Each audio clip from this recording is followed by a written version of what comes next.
Yeah, Bunny, I gotta address this right now. Good morning anyway, Sin. And good morning to everybody on the platform, whether they run and about or anyway one day. Bunny, a reggae music me I sing from me a little picnic. And I play Nyabinghi and I chant Nyabinghi. Sin, you understand me? A different thing you are the Bunny. Saying and everything you do, you come on platform, come talk about that. Saying, and right now, everybody has say you're the biggest informer on YouTube.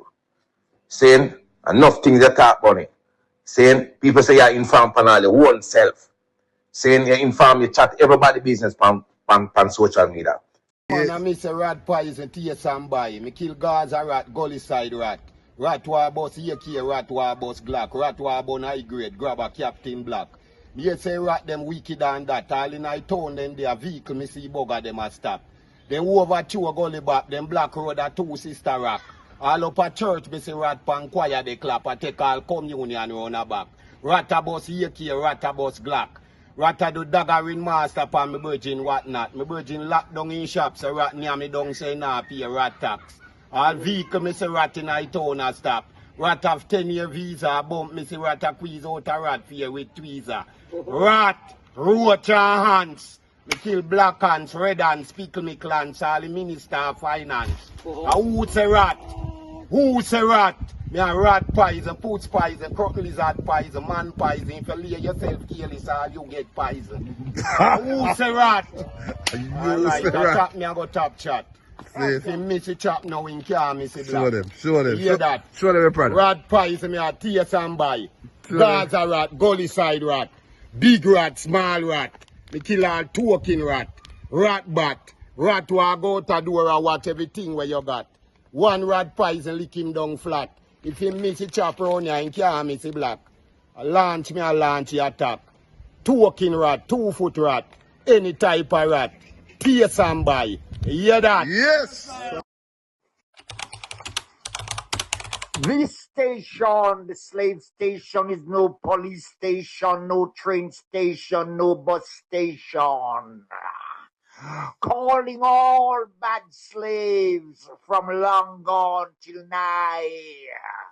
Slaves that recognize their culture, never bend, never bow. Never listen to Babylonian philosophy, but interested in mother earth and mother life and mother liberty. All bad slaves tune in to the badass station, JahBunny station.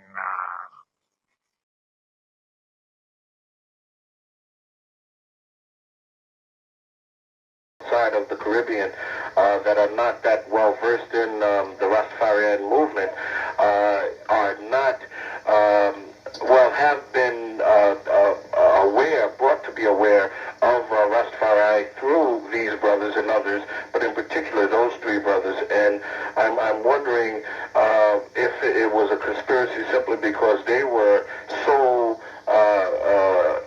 knowledgeable or influential in bringing people to at least embrace the Rastafarian movement into the heart, if not physically. I'd like to ask those questions of the brothers that's there.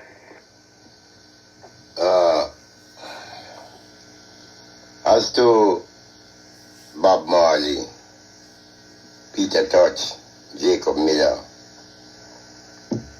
you might not have got your records so right. Peter Tosh of the Tree was really the one that was assassinated. Jacob Miller died in an automobile accident. And Bob Marley died mysteriously after going through some white clinics in Switzerland and other places. Bob Marley died. But as you should know, the doctrine of Rastafari, even originating in Jamaica, had official opposition. You don't find any governments of the world willing to endorse Rastafari within its entirety, for the simple reason that they feel is a threat to their security. It might not be a physical threat to their security, but with the dogma of Rastafari taking hold on the minds of man, all governments would know that they would have to reform. So, in Jamaica today, I think I've answered one, but in Jamaica today, as far as Manley and Siaga is concerned, the Rastaman bunch both together, you know. You put two of them in one bunker. It's like a crab. A man crab with one big claw and a small claw. You might be able to play around in the big claw without being bit until you reach the point of the claw. But the little claw, you can't play it at all. Well, that's likened to both regimes. And to tell you the truth, both regimes are not really people of there. It's not really Africans who are heads of state. The heads of state in Jamaica, both government and opposition, are Caucasian. So in the Rastaman estimation, we do not see them as our leaders. We see them as the rulers of Jamaica, but not as our leaders. They are Caucasian. So Manley and Siaga doesn't really figure much in our discourses. We only have to watch them because they are government, they wield the power, they have everything in their hands. We are not opposed to them in any violent opposition that would try to overthrow the regimes that they may set up. But we are opposed to any government that does not think of an African repatriation. Okay, thank you very much for calling. Good morning, you're on WLIB. Yes, good morning, Mark. Good morning to the family, just son, I hear Emmanuel, and to the elders. This is Delaware, and I'd just like to say that, I've had the fortune of taking in a lot of what the elders have brought. And my question is, now that we've had a chance to hear you, will we get a chance to chat a little bit with you before you leave? You know, the people in the United States, they are the people who set the program. And some of them is sitting right here around the table. I do not know if any one of them, Jason, for instance, Jason Ras Makanen, Priest Iva, Ras Emmanuel, they are three brothers that have set the program here for us. So I think Jason is about ready to answer you. Greetings to the caller. Good morning, Jason Delroy. Yes, I know Ras Delroy. I recognize your voice, and I also have to say to you immediately that it has really been a pleasure to see the fact that you have come to the assistance of the elder delegation and pledged your works, and we give thanks for that. Rastafari. Selassie. As to the continuation of this, even in the sense of conversation or reasoning, as the Rastafari would say, with the elders will very shortly be leaving for Jamaica. That's why I'm making a plea. All right. Now, personally, I believe as to the man has access to the elders' reasoning because you have shown your worth and you should be rewarded for your work. So you have access, and you and I can reason on that at any time, and we can do that. Yes, but my concern is for the people who are listening now who are just getting a touch and a taste and would like to have a little, at least get the feel and see and touch a little bingy before the elders leave. That's because I've already had it. So, I'm full, but I'm sure in the audience there are people now who at least are curious enough, and I'm sure that there's enough Rasta in the area who just tune in and would like to touch the bingy before the elders leave. So.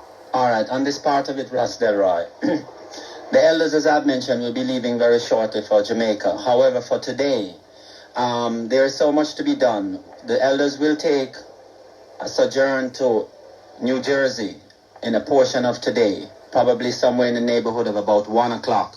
They will be in New Jersey. They will be in the Irvington, East Orange, Newark area, whereby they will get an opportunity to view New Jersey as a part of the landmass of the United States, and also to give a visitation to the Rastafari community within New Jersey, the Irvington, Newark, East Orange area.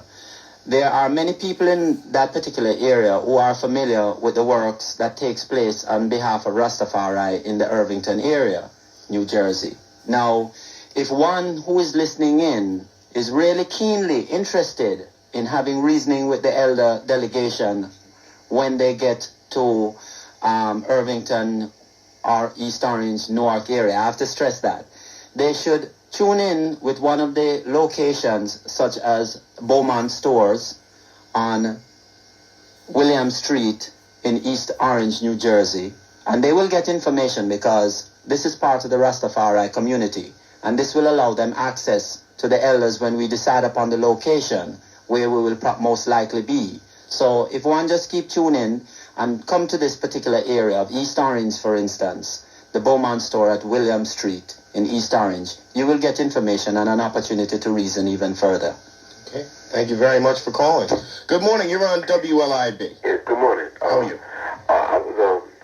I've been exposed to the Rastafari, from young, but being born in America, I always found a certain type of barrier between myself and Rastafari. And let me just explain the nature of this barrier. As I got older, what I perceived them to look at people born in America and people who may not have had dreadlock and may not have had a certain accent as being, let's say, Yankee or bald head and of American mentality. And they also seem to have like a certain culture, surrounding, let's say, like the use of ganja or marijuana. And what I've observed is this evolving into the laundering and selling of drugs in this modern day. Now, I don't know. I see many dreadlock selling this now. And so my question is this. All the people I see and all the people who I may have been exposed to, are they necessarily Rastafarians? And if so, how would you justify them being involved in the drug trade as much as they are? Because they are a force. I mean, the Rastafarian brothers are a force, or the brothers of dreadlock are a force in the drug community. I mean, they have a name for themselves. Well, that may be part of the problem, is whether you say that they're brothers in dreadlocks or whether you say that they're Rastafari. Well, I don't know, because many times I hear them say Jah Rastafari, and them greet each other, and them refer to American blacks as Yankee and baldhead, and they look at them as seemingly different. They have no problem with selling them drugs and using them and killing them and things of this nature, and having complete disrespect for the people and the environment around.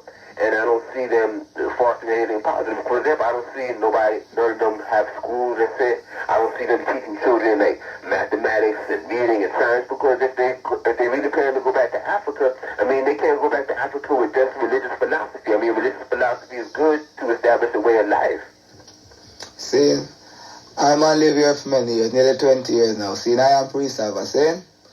And the thing is, the concept of a brother look for the next one and say don't like him because of language or barrier.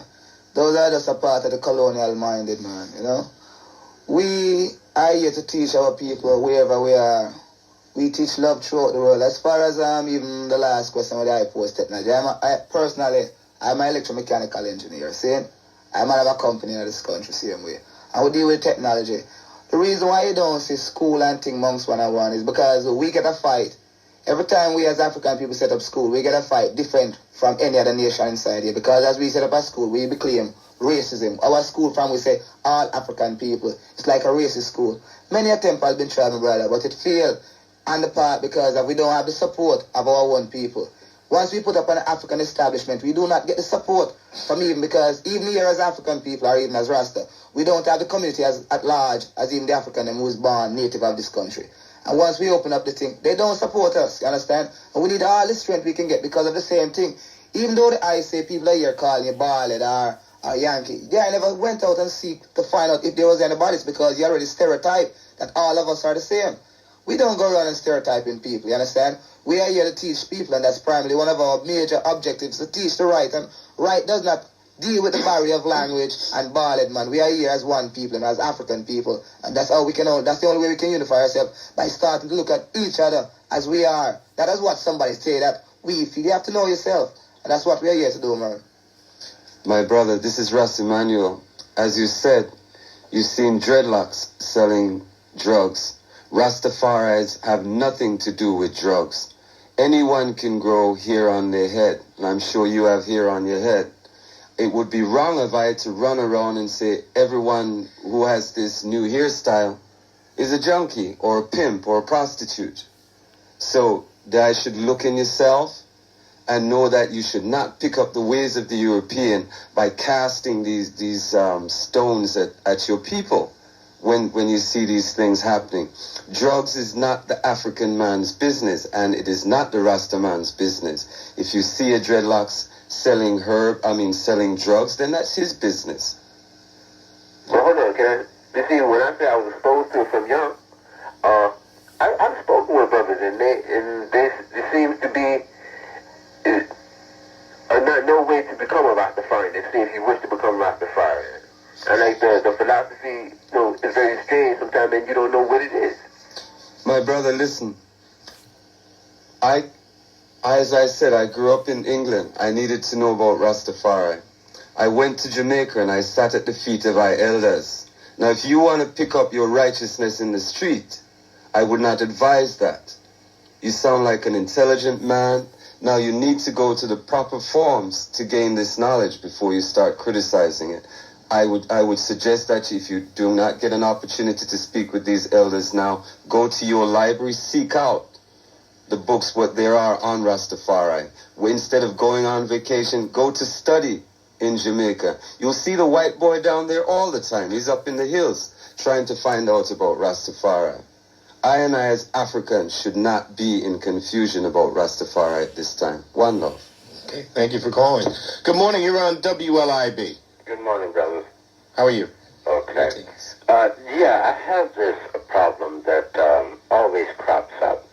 And the problem is, it seems to me that we are such a people that any time that we do not want to face reality head on and in the raw, we come up with an interpretation of God as if we were not God ourselves. Why I bring this up is that it seems to me that the Africans born in this country have gone through enough to attest to the fact that they are very strong people. And if they are a very strong people, new interpretations of God by the brothers Rastafari or the Muslims or anybody else is not going to solve our problem. If we are one family and we find that what we teach is a barrier to that family, perhaps we must not examine the family as much as we examine our doctrine. And why I'm saying that is this. There is a decided difference in our approach to our own family because we have been poisoned by a book called the Bible, a book called the Quran, the Tripitaka, the Bhagavad Gita, whatever you want to call them. And this has been serving as a measure through which anytime we make a move to unite ourselves and to bring ourselves into a state of Pan-Africanism, each time there is a new savior, a new doctrine of saviorism that violates the very concept by which we should raise ourselves, which is African manhood. I don't think there is no doctrine that is going to teach us how to be other than African men.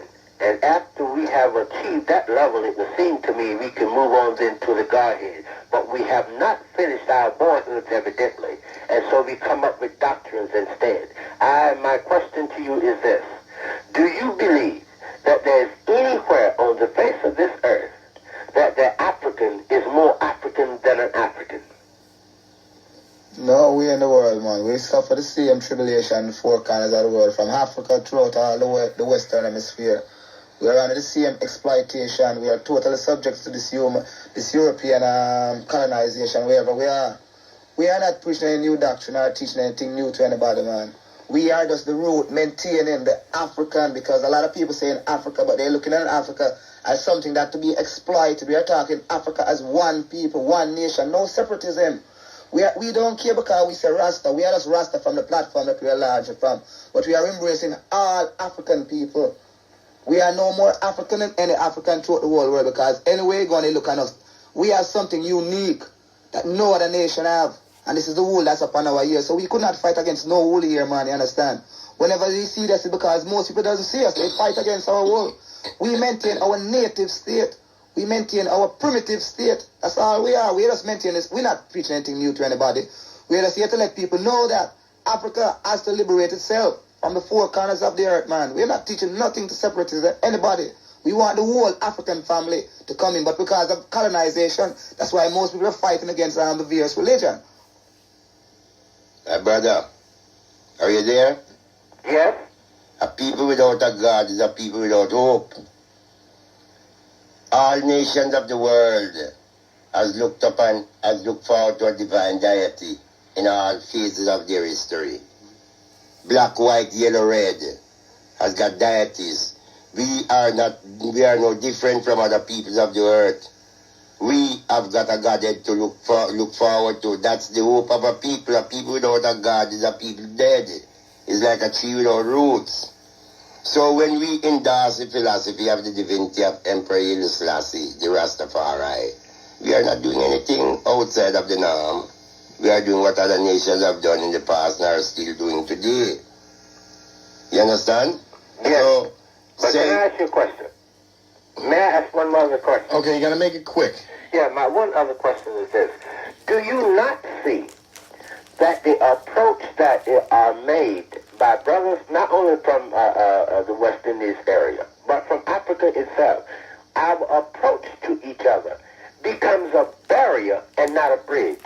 And I'm simply saying to you that if we accept the fact that we are African men and rise up together to defend our women and our children, this will do more in terms of propagating the African manhood doctrine and all of the divinity that it implies than it would if we come out of the Christian Bible that has been polluted.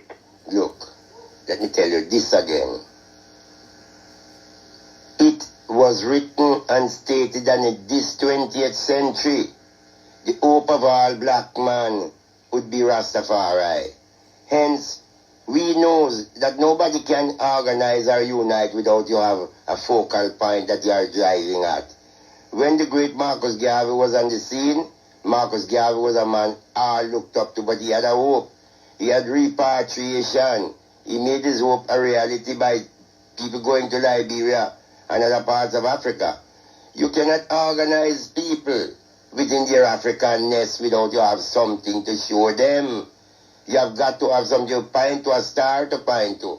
People cannot be organized to see their African manhood and womanhood without they have a motivating influence. Rastafari is the motivator who come to organize all of you who are there squabbling and fighting against each other, saying this is not the way and that is not the way. The way is Rastafari. You have to come to this way if you want to be a future African in freedom. It's the only solution, Rastafari, nothing else today. No other black organization in the world today stand for what we stand for. So that is Sir God. Okay. Thank you very much for the call. It's a minute past the hour of 11 o'clock. Gentlemen, I want to thank you all very much for being our guests this morning on WLIB. I really appreciate it. It's a pleasure. It's a pleasure, man. Great thanks, man. Hopefully we can have a follow-up of some nature. Sure, definitely. Yes, I'd like to make an announcement. For the 23rd of July, Emperor Haile Selassie had the first birthday. We in Prospect Park, over the past 13 years, have the traditional Nyabinghi to give thanks and praise to our Lord, our King, His Imperial Majesty Emperor Haile Selassie. Jah Rastafari. So, Bingi go on,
free to return to their homeland, Africa. We're not reasoning about who is Muslim or who is in Rasta, who is this tribe or who is that tribe. We are speaking of all black people, one African liberation, one African people, one African nationality. That is what we are hard about. And our Christianity and our division, the reign, divinities that we speak about is higher than religion, greater than Christianity. This Western world don't know of any divinity. It's just now they are having a little taste of it. But I was from the foundation of the world, according to Proverbs chapter 8. I see. Listen, hear this now. There's no division in Rastafari. A comparison is taken of the Church of Rome. You have St. Mary's, you have St. Anne's, you have St. Jude, you have St. Jasmine, all of them under the banner of Rome. Well, you might have different houses of brethren, because everyone couldn't be in one house congregated. You have different houses of brethren, might have different names, Ras Bonaki, Ras this, Ras that, but all of them say one God, one aim, one destiny. So Rastafari is basically one in principles. Okay. Now, is Nyabinghi one of those different houses, is it? All Rasta house supposed to be Nyabinghi. I see. Okay. And Nyabinghi is the churchical heart of the whole faith Rastafari. The indigenous heart of the faith Rastafari, and even in Jamaica. Right, it is the only indigenous church in Jamaica. All the other rest of churches in Jamaica are being imported. I see. I'd like to get a sense, if I can, of how diet and nutrition factors into Rastafari, because again, that's something I think that many Africans living in America may have either gotten wrong information about or may not understand fully. What kinds of things are Rastafari involved in terms of what you eat? I've seen a paper outside here marked Afro-American. Is it so? Is that the name of it?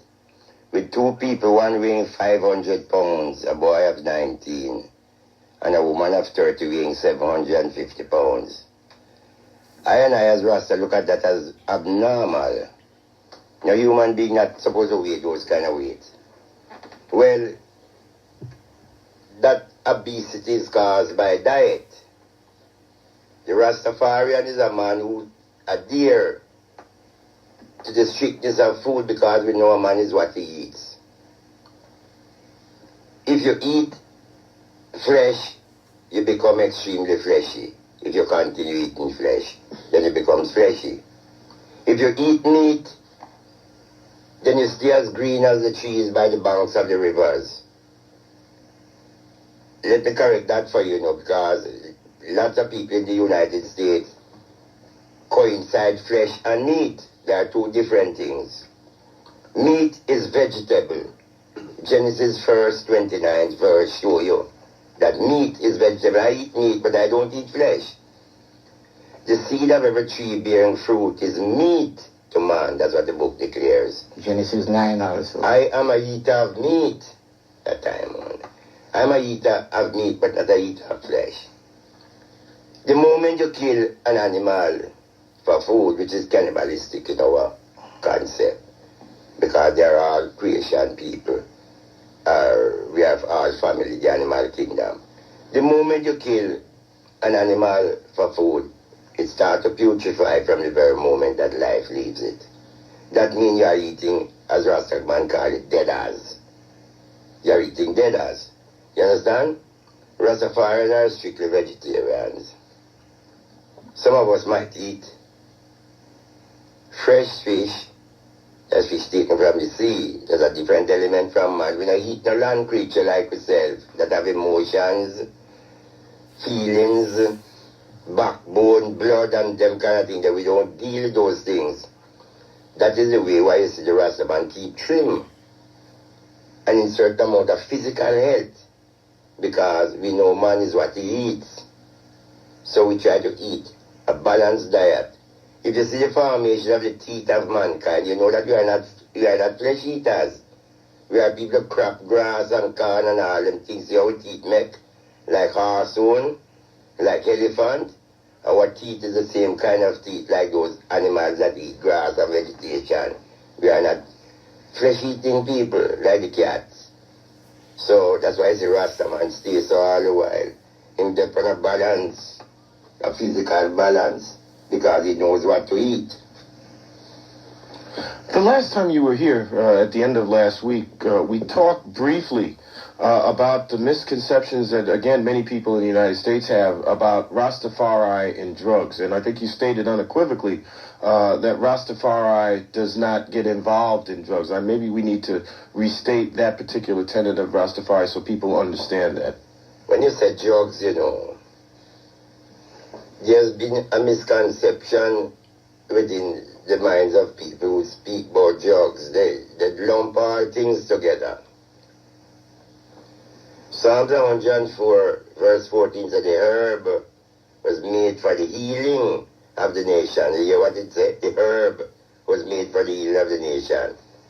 The Rastaman don't deal in factory-based things, you know, that these people take all about and so they get high off. The Rastaman deal in natural plant that Jah make here and put. So every tree bearing seed is medicine and meat for man. The Rastaman smoke ganja as his ritualistic, just like how Babylon drink wine and eat bread and say sacrament. We burn a dish of holy herbs to Jah, that is our sacrament. Like how the Indians use peyote bud, the Chinese man use opium, the Arab use hashish, it's so the Rastaman use ganja. No mystery no in it, no shame no in it, no disgrace in it. Ganja is a holy herb that we use. It's not people who use cocaine, heroin, opium, hashish and all those things. Yet each and every people have their strange cultures and we don't knock them for that. They have their reasons why. But ganja, we don't see ganja as any drugs. We see ganja as a natural plant. Truly. I see. That gets to, again, one of the misconceptions I think that people have a tendency to deal with, because when you read about, and again, you were talking about the mainstream media in the United States, all too often, Rastafari and Rastafarians generally are connected with both violence and with drugs, and over and above, marijuana. I mean, there are, you read articles about people who are, the police saying these were Rastafarians, and then, I guess as proof of that, they say that people had dreadlocks or whatever. How do you distinguish, or how do people distinguish between people who may wear their hair, in a dread style, but not actually be Rastafarians? Well, first, a Rastaman is a righteous man, and the works of a Rastafari is always righteous. Rastaman don't deal with violence, nor is indulgent violence. Rastaman is not aggressive. He is non-abusive. But as I know that the Bible, that it was written in the scripture that wolf shall rise amongst the sheep, or wolf shall walk in sheep clothing, and many shall call, and few are chosen, and there shall be wheat tears amongst the wheats, and the like. So we know that brethren are one who try to personate or do falsely principles contrary to the true principles of Rastafari. We are aware of these people, but we cannot stop them. For they must be, for it was prophesied in the scriptures that these one would rise amongst us. But at the same time, is a universal judgment, individual trial and self-responsibility. So that is to say, the one that is walking in the seats of righteousness or doing the fields of righteousness must be observed. For the scripture says, must mark the perfect man and do wholly upright. For the way of that man is peace, which I would say love. I see. Yeah, I see. So the one who is within their evil deeds are trying to put a evil or false pictures upon the face of Rastafari. And I would request these brethren to desist from these ways. Or even every individual who are doing evil, we ask them to stop doing their evil deeds. For it does not pay no one to do evil, for evil don't pay. And in this time I are confident in the victory of good over evil. And there is a pending doom that awaited all evil conception. And one cannot escape it easily. So it is best if one can revive or try to refrain from all his evil deeds now. Now, you all have been here in the United States, and you've been to different areas of the country. You've been to Washington. You've been here in the New York area. How do you expand Rastafari in an environment like the United States? I mean, obviously, you have African people here that live here, but there is a lot, I assume, about the United States that would make it somewhat difficult to expand Rastafari in what would, I guess, appear to be a fairly alien context or a fairly alien environment. The divine current of Jah does not hard to expand anywhere in the earth. When you come with the sound of the words and the message of divinity, everyone that have a divine current will be ignited. We are doing it now.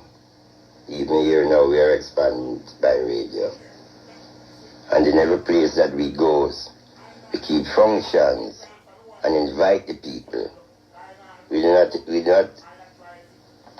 see the people coming in numbers that would be so pleasing to us, because it's not a festival that offers mirth to people. So you don't see people coming in droves and great numbers, but at the same time, we have always got enthusiastic listeners to our program, and we can tell you it is expanding. Because today, there's no part of the earth that doesn't know of Rastafari.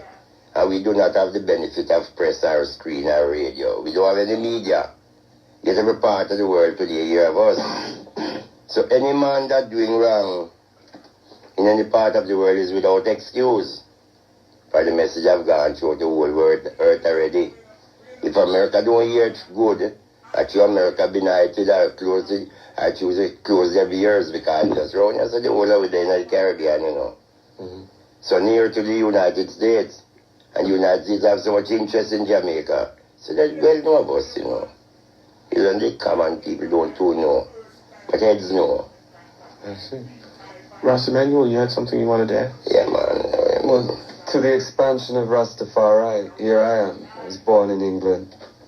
I was born in Jamaica, grew up in England. I'm a Rastafarian. So the expansion of Rastafari, many will come to it through different means.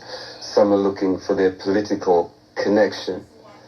For instance, how will Rastafari free them? So the expansion of such will come through the knowledge which these brethren were brought here to lay the foundation. As the brethren has said, Rastafari is all over the world, but this is the first time we're taking the airwaves to the people to express from the political to the spiritual, and there's a piece for everyone. Okay. We're going to take a break. It's coming up on 10 o'clock at 11:90 a.m. WLIB in New York. And when we come back, in addition to taking phone calls from our listeners at 212-692-WLIB, 212-692-9542, our toll-free number 1-800-332-1023.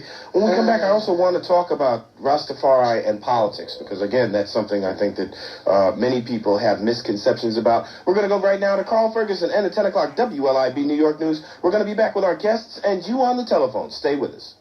WLIB New York. Thank you very much, Mark. Right now we have 10 o'clock in the morning. We have 74 degrees outside. I'm Carl Ferguson, and neighbors have gathered with two activists this morning in the wake of the wounding of 7 innocent bystanders on Franklin Avenue in Brooklyn by suspected drug dealers. A 14-year-old boy is in critical condition this morning. Dominic Carter reports. Police are investigating this drug-related shooting, injuring 7 outside 439 Franklin Avenue. Residents say it was a territory war between drug dealers. Approximately midnight, when 3 men walked up the street and just started shooting at everybody. That's when 14-year-old Jamal Finney took a bullet to the head, falling to his aunt's feet, Dolly Finney. The guy walked up, reached in his pants, and pulled out a gun and started shooting across the street. And when I saw that, and I told Jamal to come, run, they're shooting over there, let's get in the house. And we all ran inside to go inside the house. My nephew Jamal was shot in the head, Shalisha Austin was shot in the side, and fellow Malal was shot in the hip and leg somewhere. I know blood was all over the place. And my husband was laying in the bed. I tried to pull him to the floor because the room is right on the parlor floor and I know bullets fly in the house. And has something like that happened before in this neighborhood? Yes, sir.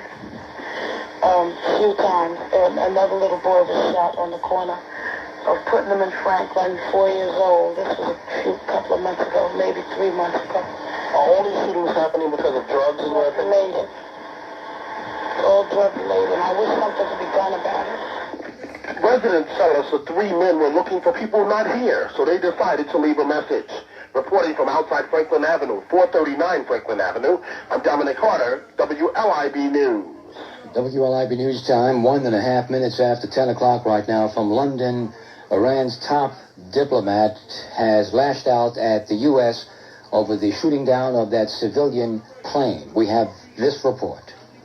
Iran's representative in Britain is attacking the U.S. for what he calls a savage act. Mohammed Akhundzadeh Basti, the Iranian charge d'affaires in London, says innocent airline passengers worldwide are now in danger. The Americans may repeat these crimes in different parts of the world and justify it as a technical error. He describes the shooting down of the jet as a crime against humanity. Michael Kahn, London.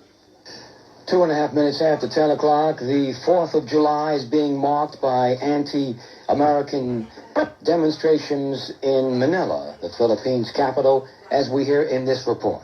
Anti-American protesters detonated 2 homemade explosives, slightly injuring 7 people during a rally at the U.S. Embassy on Philippine-American Friendship Day. The small bombs were thrown as 4,000 demonstrators prepared to leave after a spirited rally 500 yards from the embassy.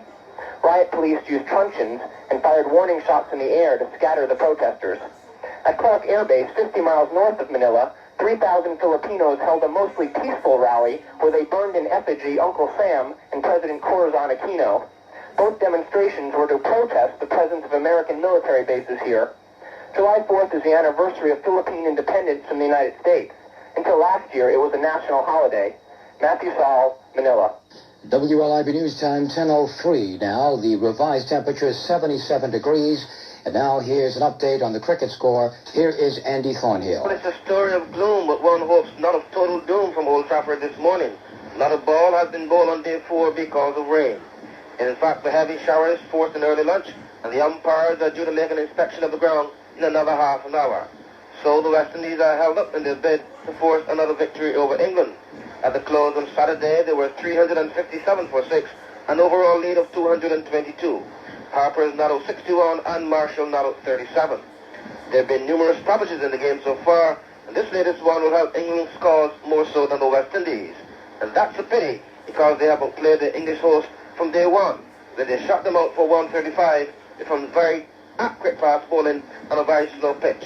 A trap the British side was prepared to suit the English spinners. At the moment, everyone is in a spin at the hands of the weather. It's raining at Old Trafford. Andy Thornhill for WLIB 1190 News.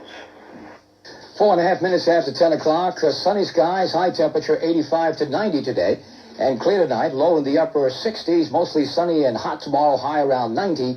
Right now, the revised temperature 77 degrees outside. The next news update is scheduled for 10:30. Bulletins when they happen on 1190 WLIB. I'm Carl Ferguson. Stand by for more of The Morning Show with Mark next. Hi, I'm Mr. Murray, planning a picnic, a barbecue for the 4th of July.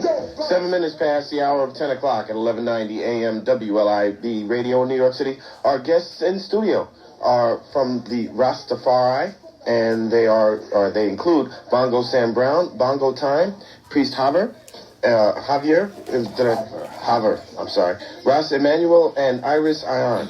And we're going to be going to our telephones in one moment, But before we do, we did want to talk, Priest Howard wanted to talk a bit about the expansion of Rastafari in the United States.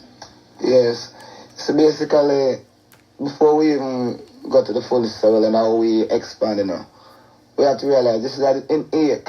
We was born with certain things, because everybody have an eyes, and every man have right within them, everyone have wrong, It's just what part a man choose within them own self. Because this is a living where we never run down no man and force no man to do it. This is something where you have to see the African-centric from whence it came, because we the Rasta, when everybody throughout the whole Western Hemisphere leave the African and pick up the culture of the European, we are the one who maintain this ancient African culture without anybody telling them to say, well, and we have to do this, because we see that our people has this need, because we have a root that's before everybody else on the face of this earth. And wherever we are in the earth, whoever have that feeling will have to draw to the Rasta man, because we are the only people who stand up wherever we are in the four corners of the world to uphold the upliftment of Africa. Because most people speak of Africa like it's a myth, and that's what the Rasta is all about. So we don't have to go out and twist anybody's arm. For a man have the feeling of Africa inside of him. Rasta is the whole live it to him come check man. And even when a man start deal with Rasta who born here, you find him spirit totally changed, because he has a total different outlook on life. Because the outlook of life is to the liberty of our people, the self-sustenance of our people, not to be subjected to these people. And that's what we are all about. So we don't have to go out there. A person only want to know that within themselves, Africa is sure. You see, it act like a myth, because when we speak of Africa like something in the past, like Africa is just something of history. Like as if, so who are we? Because we are down here in slavery, we forget our past. And that's what the Rasta throughout the whole earth maintain, man. The liberty of Africa, the freedom of our people. Let's go to our telephones right now. It's 10 minutes past the hour of 10 o'clock. Good morning. You're on WLIB. Yes, good morning, brothers. How are you? Fine. May I commend the Rastas for their idea of repatriation, which is very necessary for all African people. And I have two questions for them over here. I think, I'm from Africa, the region, the Ethiopian region that most of these Rastas are always referring to. But I think they have a problem in assimilation because of religious belief. One point. The fact is, apart from the fact that the majority of the African people over there are Muslims, the forerunners of the Christian religion would act me just like them, because, history has taught us to believe the fact that, when the white man first came over there, they had the Bible and we had the land. And now, it's the way around. They have the land and we have the Bible. So that's a point for suspicion. Another point is, they exalt Emperor Haile Selassie as, the King of Kings. No sweat. He was an elder statesman. But, African youths like myself and other people over there, eventually came to realize that, Haile Selassie, had a reputation of a sellout by putting his own personal interest above those other people, to the effect that he eventually got overthrown by people, including his own son. And my last, comment or question is that most of these Rasta brothers try to tell us about the Israel connection, 12 tribes or something like that, and at the same time, I don't see how they can reconcile Christianity and Judaism at one point. These are my questions. Thanks. All right, thank you for calling. Perhaps if we took the last question first in terms of reconciling Christianity and Judaism, I guess.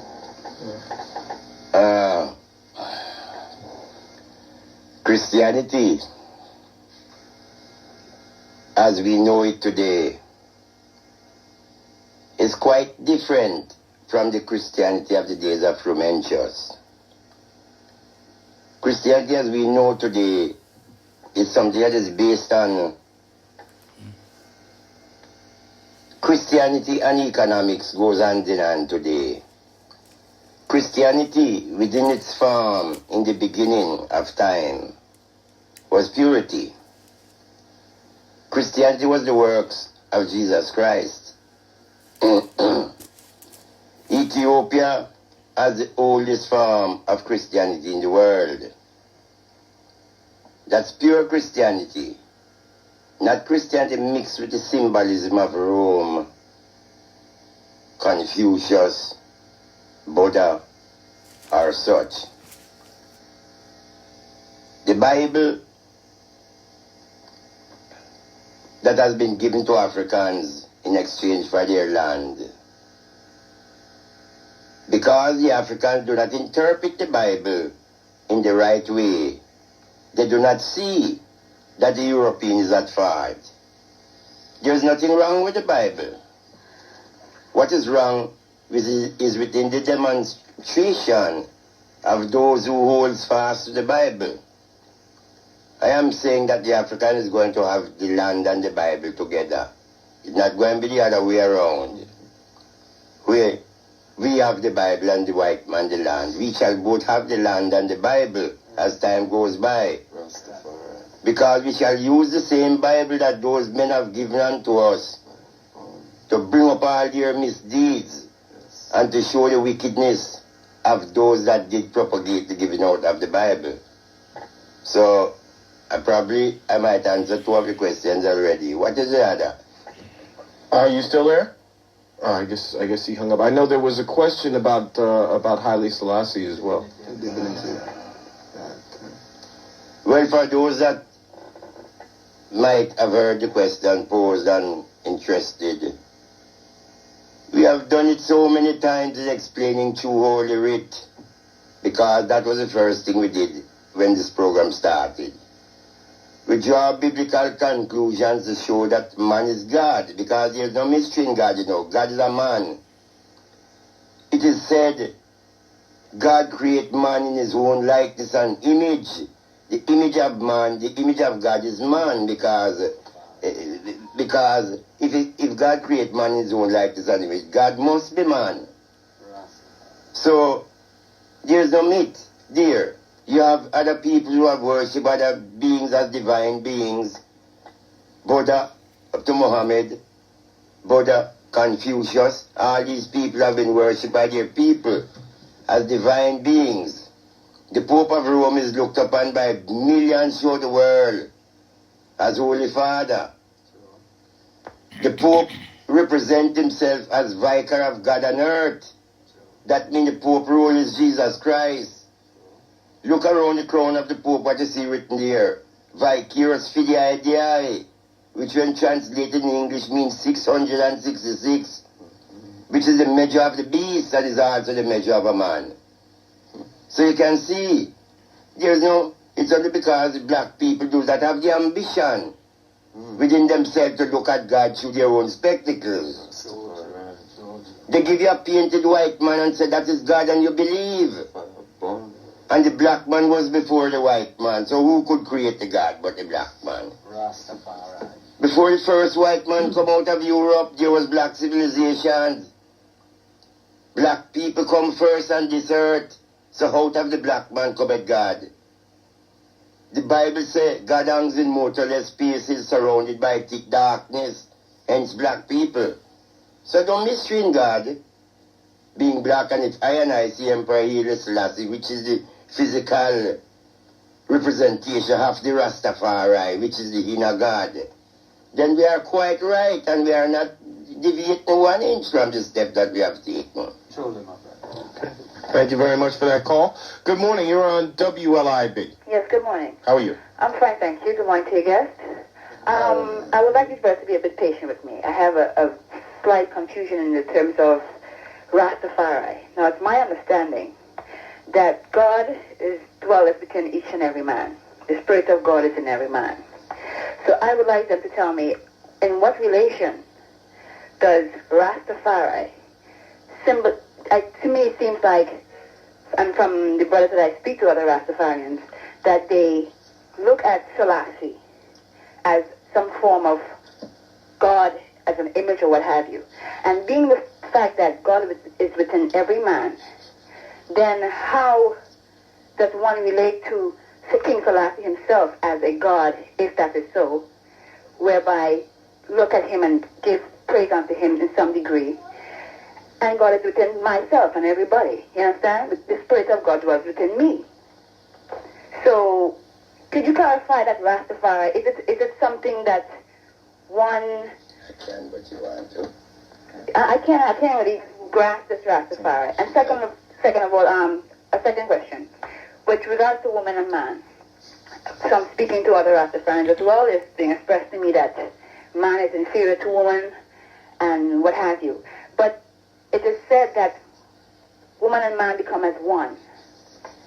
Therefore, if a man is inferior to a woman, and if a man is superior to a woman, and a woman inferior to a man, then you become as one. So therefore, a man plays that inferior role, and a woman that superior role. So could you clarify those 2 points for me, if you can? Yes. Good, thanks. I'll hang up now. It was said, as it said, Jesus Christ, the Son of God. He said the Father is within him and he is within the Father. So the Father and the Son are interwoven as one. That means the Son have the Father's Spirit in him. In that day it was Christ. Christ was a living man who all people see and touch and feel. The Christ, which is the Godhead, which his Father's Spirit is within him, because I've heard you say that the Spirit of God in people. Well, the Spirit of Rastafari, which I see this day, as the returned Messiah, that Spirit is in the heart of all people who call upon the name Rastafari. God is no mystery. God is a living person, living man. The Spirit of God in the living man is God also. Hence when the Rastaman says of Rastafari as God, he is speaking of the Spirit of Rastafari in him as the Godhead.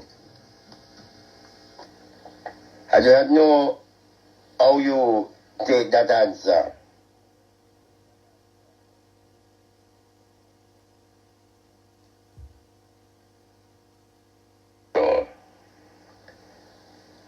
The man has been created before the woman. White Ben Bible and Holy Writ, if you do believe, which I believe you believe, say that a rib was taken from the man to create the woman. That means then she's an helpmate to the man. The man is king. The woman is queen. A queen cannot occupy the position of the king because the king is the ascendant one. The king is head of the house. The queen is co-helper. Yet, in terms of inferiority and superiority, we don't look at our people in that way. We see a woman and a man are interwoven and interlocked as one, joined together with holy bliss as one people. We don't see people inferior to the point that you would put them down as being inferior people. We see people playing lesser roles. Some playing greater roles and some playing lesser roles. The man playing the role of the king. The woman playing the role of the queen and homemaker. So we don't see our daughters and our sisters as inferior beings. Okay, thank you very much for that call. Good morning, you're on WLIB. Hello? Hello. You're on the air. Yeah, okay, I'd like to find out from the Rasta men, you know, who is the Almighty? Tell you already. Yes. Yeah, I would like to find out from you guys who is the Almighty. Jah. Who is Jah? Rastafari. Who is Jah? Almighty God. Who is Jah? Rastafari. Rastafari is Jah? Certainly. So who is Rastafari? Jah. And he is the Almighty? Certainly we say that. And that is Selassie? The embodiment. The embodiment. That's Selassie. The physical embodiment is Emperor Haile Selassie, which is the temple that holds the Jah, or the Rastafari. And you call Selassie the Almighty? My friend, Jesus Christ. Jesus Christ was the Son of God. He's the same role of Emperor Haile Selassie today. Same role. The embodiment of the Godhead. Jesus Christ was the embodiment of God, Godhead, the Jehovah. So Emperor Haile Selassie is the embodiment of the Rastafari, which is the Jehovah at this time. On second chapter. So when Selassie came to Jamaica, okay. Emperor Haile Selassie, please. When Selassie came to Jamaica, Emperor Haile Selassie, please. Whatever you want to call him, he's a man just like me. I know, but show respect unto the head. Yes, sir. Okay. He came to Jamaica, and there was a saying in Jamaica that God came.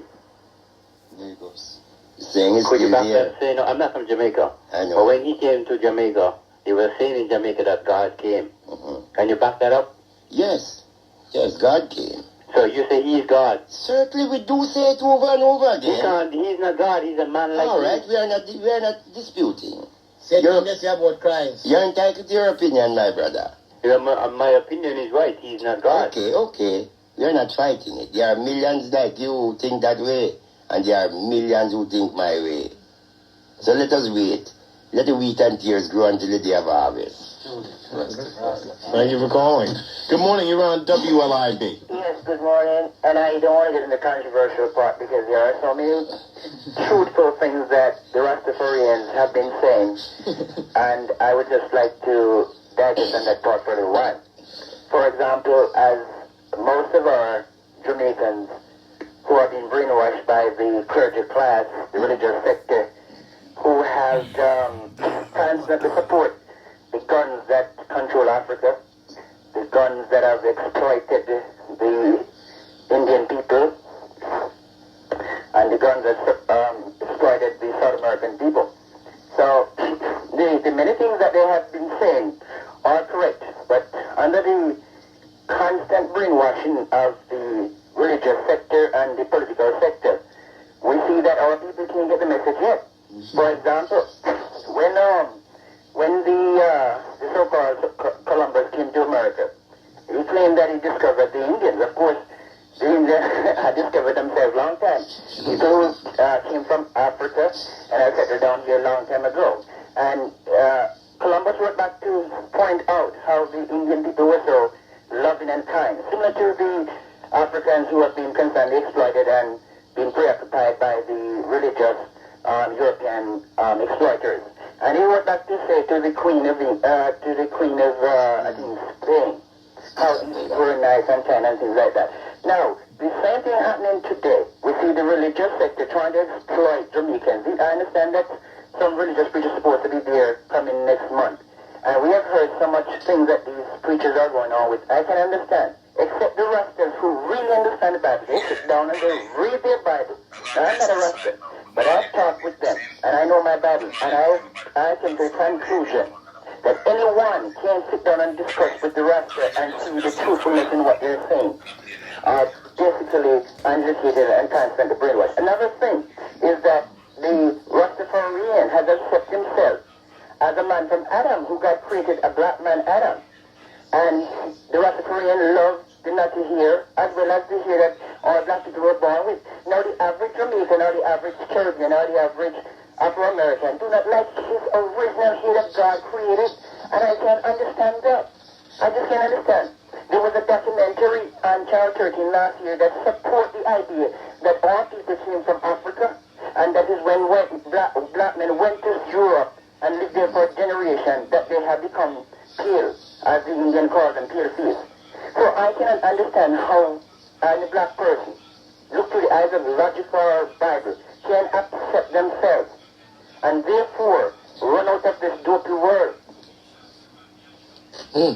Interesting questions, and certainly, again, when you begin to talk about perhaps how politics has come to be involved in the perception of Rastafari, and this is something that we had talked about a bit before the break. One wonders how, the extent to which both in Jamaica and perhaps in Africa and even here in the United States, how deeply politics gets involved in how we as African Americans perceive Rastafari. Do you see politics as playing a large role in again, perhaps the misconceptions of Rastafari?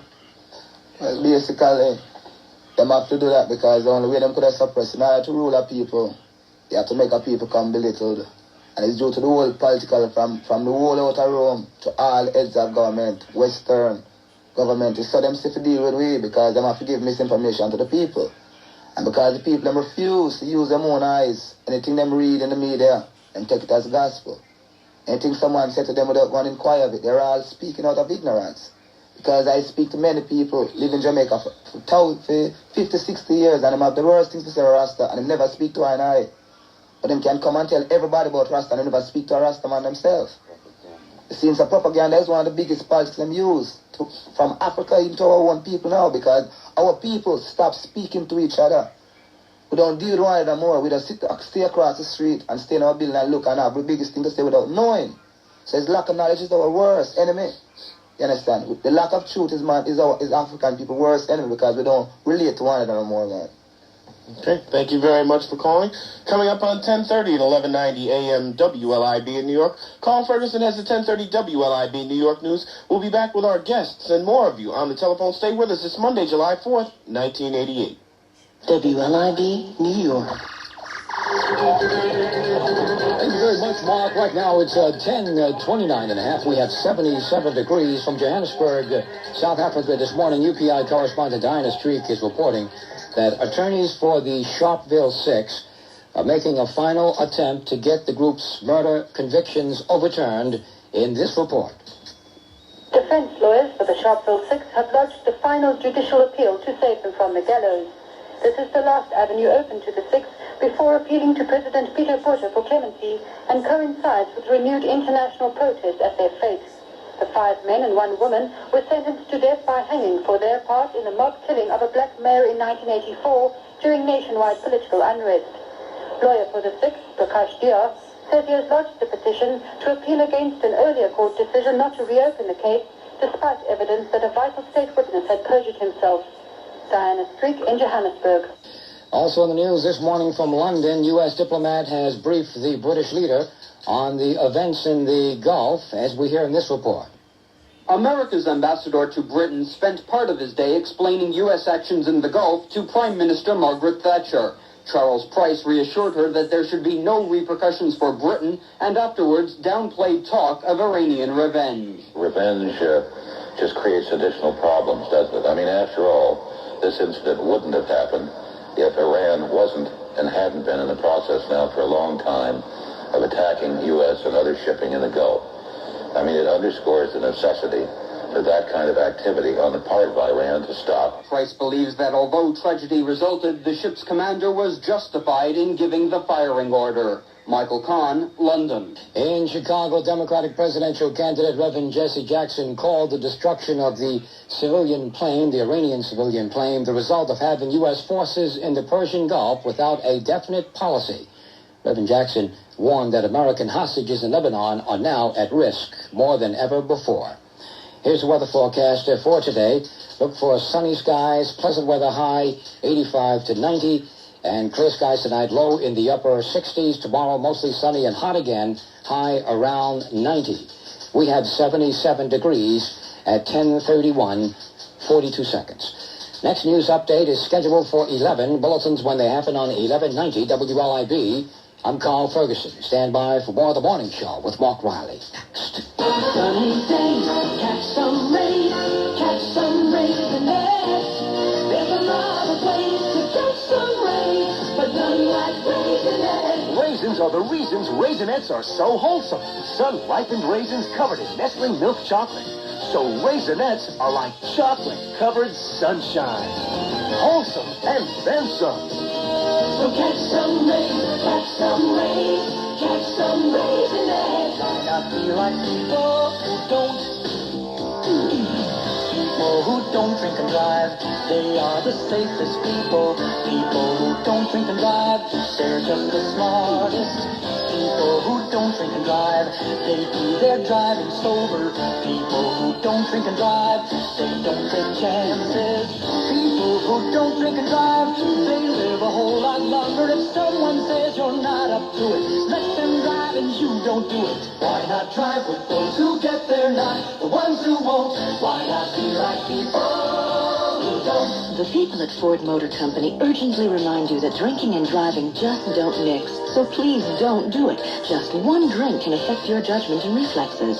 If you must go someplace after drinking, get a friend to drive or take a taxi. Don't make a mistake that could be your last mistake. Why not be like people who don't drink and drive? Who don't? Jennifer said she'd call around 11 tonight. I can't wait to talk to her. See, when we were in college, we'd hang out every Monday night and trade stories about the weekend over cups of sugar-free orange cappuccino. It's so rich and creamy, and it's made with NutraSweet brand sweetener, so I still make it when I'm on the phone with her. Only now, instead of talking tailgates and frat boys, we're into cocktail parties and investment bankers. Celebrate the moments of your life with General Foods International Coffees. Monday night or any night.